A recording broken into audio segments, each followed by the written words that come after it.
O psiquiatra vienense Viktor Frankl, ele chegou a dizer que o que mais importa, o que é mais importante na nossa vida, não é o que acontece com a gente, mas é como nós reagimos, nos comportamos diante daquilo que acontece conosco. Esse vídeo é um vídeo de quebrantamento, esse é um vídeo de muita reflexão. E eu começo perguntando para você, como que você lida com seus erros, com seus pecados? Porque a Bíblia diz que todos pecamos e fomos destituídos da glória de Deus. Então, é preciso uma reflexão sobre os pecadinhos, pecados, pecadões do cotidiano, do dia a dia.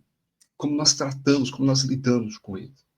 E quando se trata de um líder religioso, ainda existe um agravante, que é aquele que anuncia o evangelho, que fala da moralidade, que fala da palavra, da retidão, e que precisa se esforçar para andar mediante aquilo que prega, aquilo que fala. E um líder religioso, por causa dos conflitos que há sociais, teológicos, espirituais, ele pode enfrentar problemas emocionais, problemas mentais, esgotamentos. É muito comum o burnout entre líderes religiosos, chamado de esgotamento pastoral. Agora, é muito importante nós pensarmos nas nossas reações, no nosso comportamento diante dos problemas que a vida nos apresenta. Pastor Paulo Júnior, ele é um pastor conhecido aqui nas redes sociais, pastor batista da Igreja Aliança do Calvário, em Franca, interior de São Paulo. Estava há mais ou menos 3 meses afastado da igreja. E agora, depois de algumas especulações, o que aconteceu com Paulo Júnior? Ele caiu, ele pecou, adulterou. O que de fato aconteceu com esse pastor querido, carismático, e querido por muitos, odiado por outros, mas que tem uma presença marcante nas redes sociais. Nada melhor do que ele que vê as redes sociais hoje para dizer para nós o que de fato. Olá, querido irmão e irmã em Cristo. Depois de um tempo ausente das mídias sociais para tratar da minha saúde, eu venho agora a público falar a respeito do meu ministério. Você sabe que 1 Timóteo, capítulo 3, trata das qualificações do pastor. Um homem, se quiser ser pastor, precisa ter aquelas qualificações. Nesse sentido, eu quero dizer a vocês que eu pequei ferindo princípios que ali estão colocados. Por exemplo, Paulo fala que o bispo, pastor, precisa ser um homem temperante, precisa cuidar bem da sua família, precisa ser cordato, precisa ser hospitaleiro, precisa ser dado ao estudo da palavra e assim por diante. Não ser violento. Muitas vezes aquela dureza que vocês viam no púlpito era manifestada nos meus relacionamentos e na maneira que eu conduzia a igreja, ferindo, magoando pessoas, membros, sendo muito duro, exigente, e a mesma coisa com membros da liderança, sendo exigente, duro, magoando, ferindo e ofendendo eles. Assim também membros da minha família. E são princípios inegociáveis para alguém que necessita ser pastor. Gente, é preciso muita coragem, né? Para vir a público aqui na internet, sabendo que vai ter muitas reações essa fala dele, confessar o seu erro, o seu pecado. E não é adultério. Ele não traiu a esposa, ele não roubou o dinheiro da igreja. Ele está confessando o seu pecado de grosseria. De ser grosseiro, de ser, muitas vezes, ignorante, ríspido. Ele está até dizendo aqui que quem acompanha ele sabe que na forma de pregar contra o pecado, contra o erro, ele é muito incisivo, ele é muito firme. E ele está dizendo que ele age da mesma forma nos bastidores, com seus parceiros ministeriais, com o presbitério da igreja e também com a sua família. E, de fato, isso é um pecado. E, de fato, isso é muito difícil de ser admitido, principalmente por um líder, por um pastor. Porque a maioria dos pastores assume para si a prerrogativa de ser anjo da igreja e acha que não pode ser questionado, e acha que as suas decisões têm que ser acatadas por todas, não trata as pessoas bem, não exerce seu ministério pastoral de maneira pia, de maneira que possa, de fato, agradar a Deus, né? E Paulo Júnior está aqui, dando exemplo para mim, para você, para todos nós, e para os pastores e igrejas do Brasil todo, de que sim, nós podemos errar, nós podemos falhar, mas nós precisamos aprender a reconhecer também os nossos erros.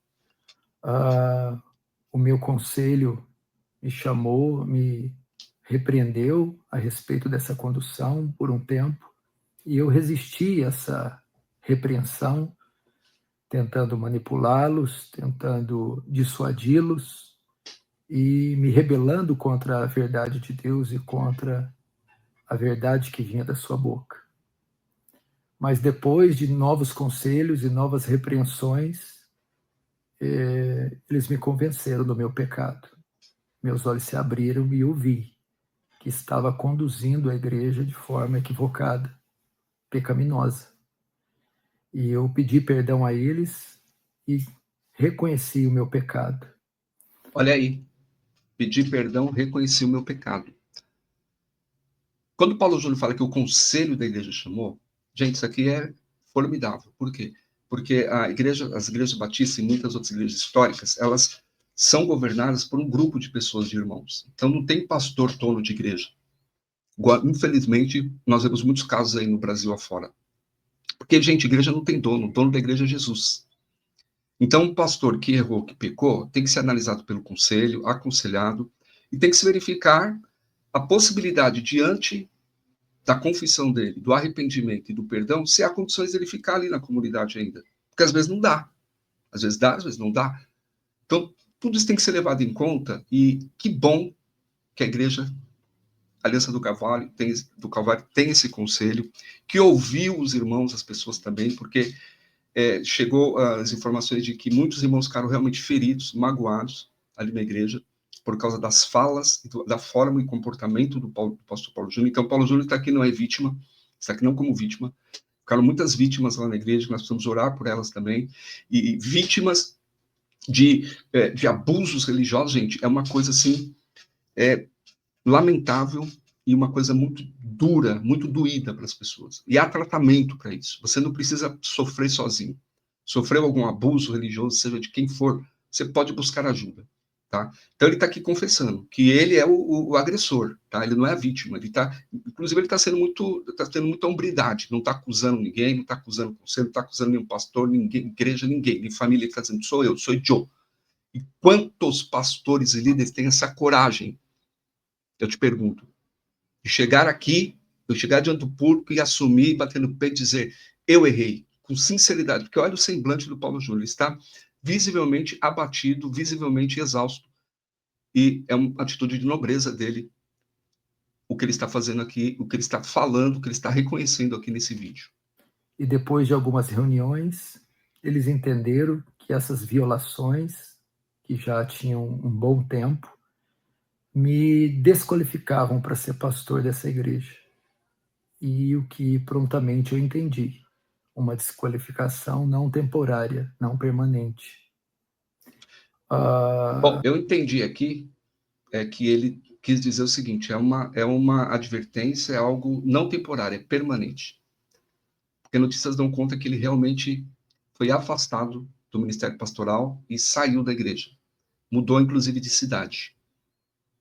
Certo? Mudou, inclusive, de cidade. Mas está reconhecendo aqui que muitas vezes ele foi duro, muitas vezes ele não ouviu o conselho, muitas vezes ele não quis escutar as pessoas, está reconhecendo o pecado dele aqui. E a Bíblia diz que quem confessa e deixa, pessoal, alcança a misericórdia. Né? E isso aqui tem que ser de exemplo aqui para todos nós, mesmo diante da sua exaustão, da sua aparente depressão, ele está reconhecendo aqui e parece ser também um grito de socorro, né? Que ele precisa de ajuda e ele está procurando fazer isso, está buscando ajuda para se tratar. Por essa razão, eu quero aqui pedir perdão a vocês, mais uma vez, pedir perdão aos membros da igreja que eu ofendi, que eu excedi na minha liderança, que eu magoei, que eu fui além do que um pastor pode ir. Quero pedir perdão também aos membros do conselho, que eu também ofendi, que eu tentei dissuadir ou persuadir de forma a contrariar a palavra de Deus e a causar feridas, mágoas e contendas. E quero pedir perdão também a todos os irmãos que me seguem e que têm algum respeito, apreço, amor pela minha vida. Eu entendo que um homem, para ser pastor, precisa ser irrepreensível, idôneo, precisa ter uma conduta ilibada. E nesse sentido eu falhei. e por essa razão estou sendo removido do ministério pastoral. Decisão essa que acolho com carinho, com amor, com serenidade, com sobriedade. Veja que não é fácil. Escute bem, não é fácil. Por quê? Porque um pastor de uma igreja tradicional, histórica, ele é mantido pela igreja. Então, se ele se afastou, mudou de cidade, como que ele vai fazer agora? Será que ele vai trabalhar? O que ele vai fazer para manter a sua família, os seus filhos? É uma decisão difícil, muito difícil. Por isso que eu estou falando aqui que é digna o comportamento dele de não usar de uma bravata, de não ficar acusando, apontando o dedo para ninguém, para tentar manipular, dar um jeito para ele ficar. Porque se isso acontecesse, ele ia ficar. Porque ele é o carismático, ele é a imagem desse ministério, as pessoas acompanham ele na rede social. Né? Mas ele já admitiu, falou, não dá. Um pastor tem que ter uma conduta ilibada. Né? Tem que ter uma conduta reta. E isso é muito louvável, né, gente? Eu que denunciei tantas vezes o pecado, chegou a hora de denunciar o meu pecado e reconhecer que eu falhei, que eu pequei. Nesse sentido, eu também vou ingressar a minha vida com a minha família em uma outra igreja, iniciar um processo, daqui a um tempo, um processo de membresia, porque eu preciso agora de ser acolhido, ser discipulado, ser pastoreado, para buscar a minha restauração da minha alma. E por um bom tempo eu não exercerei ministério nenhum. Não é tempo de pregar, não é tempo de estar nas mídias sociais, estarei afastado de qualquer compromisso com o ministério, seja de ensino, de pregação, seja de palavra, e também nas mídias sociais. Tratarei exclusivamente da minha família e da restauração da minha alma. Tomara que esse bom tempo seja realmente um bom tempo, pastor Paulo Júnior. Que o senhor possa tirar esse tempo para cuidar do senhor, da sua saúde mental, da sua família, viu? Não ter pressa, não ter pressa. Porque a sua atitude aqui é muito louvável nesse momento, né? É um momento de debilidade, de fragilidade do pastor Paulo Júnior. E ele está dizendo aqui, olha só, gente, saí e vou para uma outra igreja, depois de um tempo eu vou ser reconhecido como membro. O que ele está dizendo para a gente aqui é que ele não vai estar saindo para atender um convite para ser pastor em outro lugar, não vai abrir nenhum ministério, nenhuma igreja em lugar nenhum, ele vai indo para outra igreja para ser pastoreado por alguém, porque ele está precisando de ajuda. E tomara a Deus que ele volte. No tempo certo, Deus possa renovar as suas forças, porque ele sim é um pastor que faz muita diferença aqui na internet e no Brasil. Eu também iniciarei estudos em uma faculdade de teologia para aprimorar o meu conhecimento, solidificar o meu conhecimento bíblico, teológico, e depois de um bom tempo, sendo essa a vontade de Deus, voltar ao ministério. Pastor Iago Martins, que é do canal 2 Vezes Teologia, aqui do YouTube, ele trouxe uma informação que conversou uma vez com o pastor Paulo Júnior e ele admitiu que não tem uma formação em teologia. Não tem, né, uma formação acadêmica. Então ele está admitindo aqui agora que ele vai fazer um curso de teologia, vai se aprimorar, vai estudar a Bíblia, vai orar, vai se tratar, e quem sabe no outro momento, pouco mais à frente, Deus possa novamente levantá-lo, e Deus pode fazer isso, e nós cremos que isso vai acontecer na vida do pastor Paulo. Por isso eu quero pedir as suas orações, não deixe de orar pela minha vida, não deixe de orar pela minha família e pela igreja que eu deixei. Peço compreensão de vocês, amor de vocês, o carinho de vocês. Você sabe que a internet é palco de muita fofoca, maledicência, discussão, e esse vídeo vai trazer reações, vai trazer respostas de toda sorte, mas é isso que eu tenho para dizer para vocês, e esses são os meus pecados, e mais uma vez eu peço perdão a vocês. Um grande abraço do seu querido irmão Paulo Júnior. Muito bem, resolvi deixar o vídeo todo aqui para vocês escutarem, vou deixar o link aqui na descrição do vídeo. Nossa oração pela vida do pastor Paulo Júnior, sua família, sua restauração total do seu ministério, Tá aí, é um assunto muito sério e que nós, como cidadãos, como cristãos, aqueles que são pastores, presbíteros, possam entender o quanto é sério, né? Quanto é sério o ministério na igreja, cuidar de pessoas, e que nós possamos aprender com isso e ter a humildade de reconhecer os nossos erros e buscar ajuda e tratamento quando assim for necessário. Eu sou Elésio Carolive, quero pedir a você que, se não se inscreveu no canal, se inscreva, deixe o seu joinha para nos ajudar a seguir em frente e seguir em frente sempre com a graça de Deus. Um abraço fraterno.